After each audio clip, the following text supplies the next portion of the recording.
Halo, dan selamat datang kembali di Ruang Dosen. Pada sesi pembelajaran akademik kita kali ini, kita akan membedah sebuah topik yang sangat kompleks namun sungguh memukau di ranah neurovaskular, hemodinamika dan manajemen klinis dari malformasi arteriovenosa.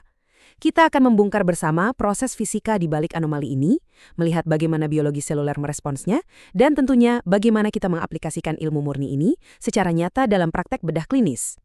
Baik, mari kita telusuri lebih dalam hal ini. Malformasi arteriovenosa atau yang sering kita sebut AVM seringkali disalahpahami bahkan oleh banyak praktisi di awal karir mereka. Hari ini kita harus mengubah paradigma tersebut. AVM itu bukanlah sekedar kekacauan anatomis yang statis atau sebuah massa yang diam, sama sekali bukan. Sebaliknya, ini adalah sebuah sistem energi kinetik tinggi yang sangat dinamis.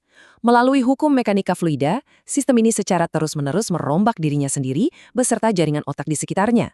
Jadi, kita sedang berhadapan dengan sebuah anomali struktural yang dikendalikan secara absolut oleh fisika.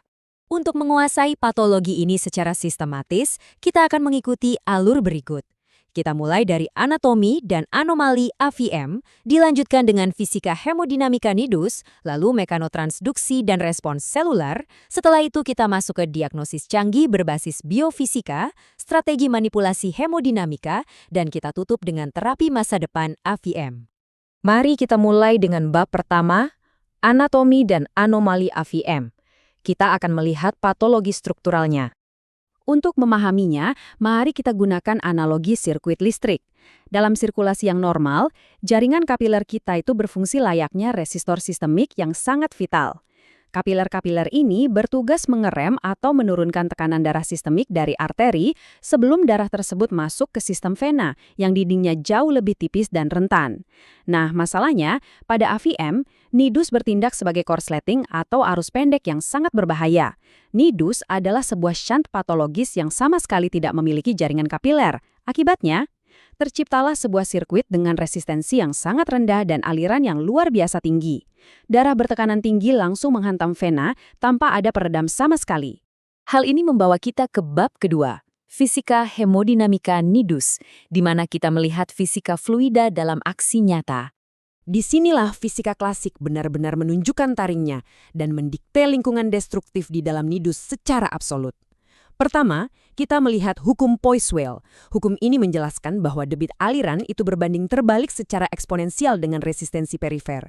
Sederhananya, semakin rendah resistensinya, semakin tinggi alirannya. Kedua, prinsip Bernoulli ikut bekerja. Ketika kecepatan aliran darah meningkat drastis di dalam shunt tersebut, tekanan lateral pada dinding sekitarnya justru menurun sangat tajam. Dan ketiga, kita memiliki bilangan Reynolds. Mengingat percabangan nidus ini sangat irreguler, aliran darah akan berbelok tak beraturan, memicu turbulensi ekstrem yang melampaui angka 2000. Turbulensi inilah yang menghasilkan getaran mekanis yang secara klinis sering kita dengar melalui stetoskop sebagai bruit. Secara matematis, saya ingin Anda benar-benar memusatkan perhatian pada bagian spesifik dari hukum Poiseuille ini. Nilai R⁴, jari-jari pembuluh darah atau R, adalah variabel yang paling menentukan di sini.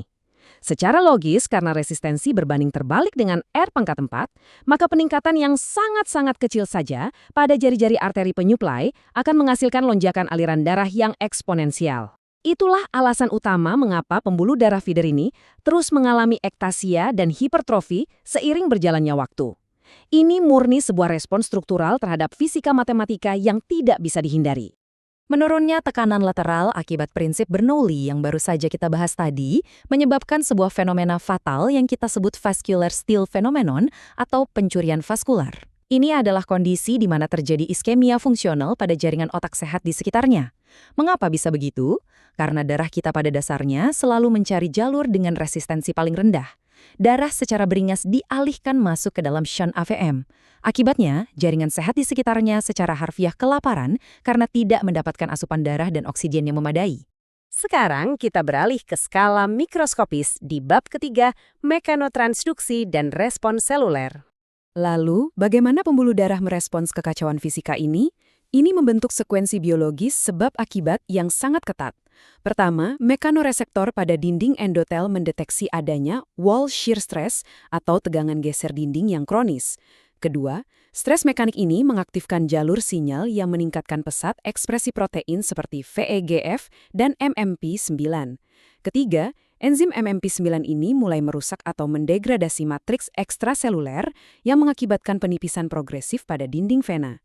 Vena dipaksa beradaptasi dalam proses yang disebut arterialisasi vena. Dan keempat, siklus destruktif ini pada akhirnya memicu kegagalan struktural total yang berujung pada risiko ruptur dan perdarahan intraserebral yang mematikan.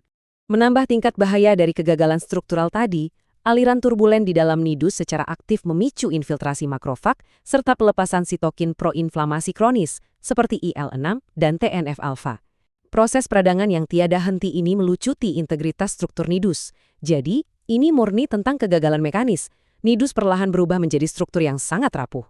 Sedemikian rapuhnya, sehingga lonjakan tekanan darah sistemik yang tiba-tiba, bahkan yang ringan sekalipun, dapat merobek dinding pembuluh darah tersebut seketika. Kita masuk ke bab 4. Diagnosis canggih berbasis biofisika. Bagaimana kita melihat fisika ini secara nyata? Radiologi di era modern ini bukan sekedar alat untuk mengambil gambar 2 dimensi, melainkan instrumen canggih untuk memetakan biomekanika vaskular. Digital Subtraction Angiography atau DSA tetap menjadi standar emas kita. Dengan DSA, kita tidak hanya melihat struktur anatomi, tapi kita benar-benar memantau kinetika fluida untuk mengidentifikasi drainase vena yang muncul lebih awal. Ini membuktikan adanya pergerakan arus pintas yang terlalu cepat. Di sisi lain, kita memiliki teknologi luar biasa yaitu 4D Flow MRI. Teknologi ini memvisualisasikan vektor kecepatan aliran darah secara real-time, memungkinkan kita menghitung dan memetakan dengan tepat di mana letak wall shear stress tertinggi. Dengan begitu, kita bisa memprediksi lokasi pasti titik risiko ruptur pada pasien.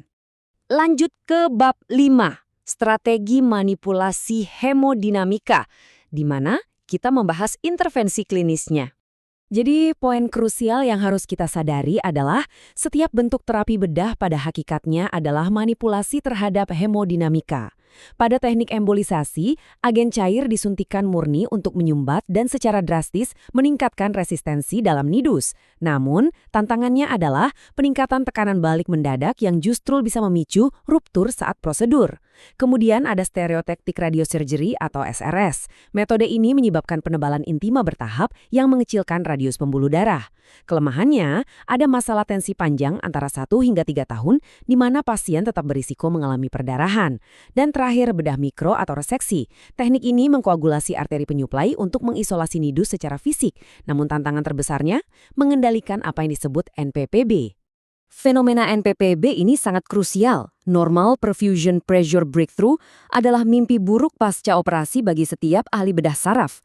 Anda ingat fenomena pencurian vaskuler yang kita diskusikan sebelumnya?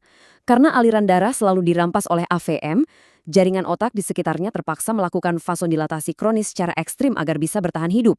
Nah, ketika kita mengangkat AVM melalui operasi, tekanan darah sistemik tiba-tiba kembali normal ke jaringan yang sebelumnya kelaparan tersebut. Masalahnya, karena sudah terlalu lama berdilatasi, jaringan otak kehilangan kemampuan autoregulasi untuk mengkonstriksi pembuluh darahnya dengan cepat. Hasilnya, edema cerebri masif atau perdarahan hebat karena pembuluh darah kapiler kecil tersebut hancur oleh hantaman tekanan darah yang tiba-tiba pulih. Sebagai alternatif dari bedah mikro yang sifatnya drastis, stereotactic radiosurgery menggunakan pendekatan yang sangat elegan. Metode ini pada dasarnya memanipulasi biologi untuk mencapai tujuan fisik. Pertama, radiasi dosis tinggi yang sangat terfokus ditembakkan ke target. Kedua, kerusakan endotel terkontrol yang terjadi kemudian memicu proliferasi otot polos di dinding pembuluh darah. Ketiga, proliferasi ini memicu penebalan intima yang secara perlahan dari bulan ke bulan mengurangi radius internal pembuluh. Dan keempat, persis seperti matematika eksponensial di hukum Poiseuille tadi, karena radiusnya mengecil, resistensi vaskular meroket sedemikian rupa hingga pada akhirnya aliran darah berhenti total akibat trombosis. Ini adalah contoh indah di mana fisika berada dalam kendali biologi. Dan akhirnya kita tiba di bab 6, terapi masa depan AVM. Garis depan intervensi neurovaskular. Luar biasanya, intervensi masa depan akan mengatasi AVM langsung dari sisi hulu secara biokimia. Penggunaan inhibitor angiogenesis seperti bevacizumab sangat menjanjikan untuk mengurangi peradangan dan menstabilkan endotel yang rapuh sebelum dokter bedah masuk ruang operasi. Selain itu, obat-obatan modulator MMP dirancang untuk menghambat enzim yang mendegradasi matriks ekstraseluler. Ini bertujuan memperkuat dinding vena secara sementara untuk mencegah ruptur mendadak pada pasien yang sedang mengantre jadwal operasi. Dan dari sisi fisika komputasi murni, kita mulai mengandalkan Computational Fluid Dynamics atau CFD. Teknologi ini memungkinkan dokter memuat data spesifik dari radiologi pasien dan melakukan simulasi hasil embolisasi secara virtual, jauh sebelum instrumen medis benar-benar menyentuh tubuh pasien. Nah, inovasi tadi membawa kita pada sebuah pemikiran akademis yang sangat provokatif untuk mengakhiri sesi ini. Dengan pesatnya laju presisi dari superkomputer saat ini, apakah pemodelan dinamika fluida komputasional virtual pada akhirnya akan menjadi sangat akurat, hingga sepenuhnya menggantikan kebutuhan kita akan observasi dan pengambilan keputusan trial and error intraoperatif di masa depan? Ini adalah wajah dari masa depan kedokteran presisi yang menanti di depan mata kita. Selesai sudah perkuliahan kita hari ini, ajak penonton untuk subscribe channel ini Ruang Dosen bila senang dengan video seperti ini. Aktifkan lonceng untuk mendapatkan notifikasi bila ada video terbaru, klik like dan share video ini jika dirasa bermanfaat untuk menyebarkan ilmu pengetahuan ke orang lain. Terima kasih atas fokus dan dedikasi Anda, tetap logis dan sampai jumpa di ruang diskusi kita selanjutnya.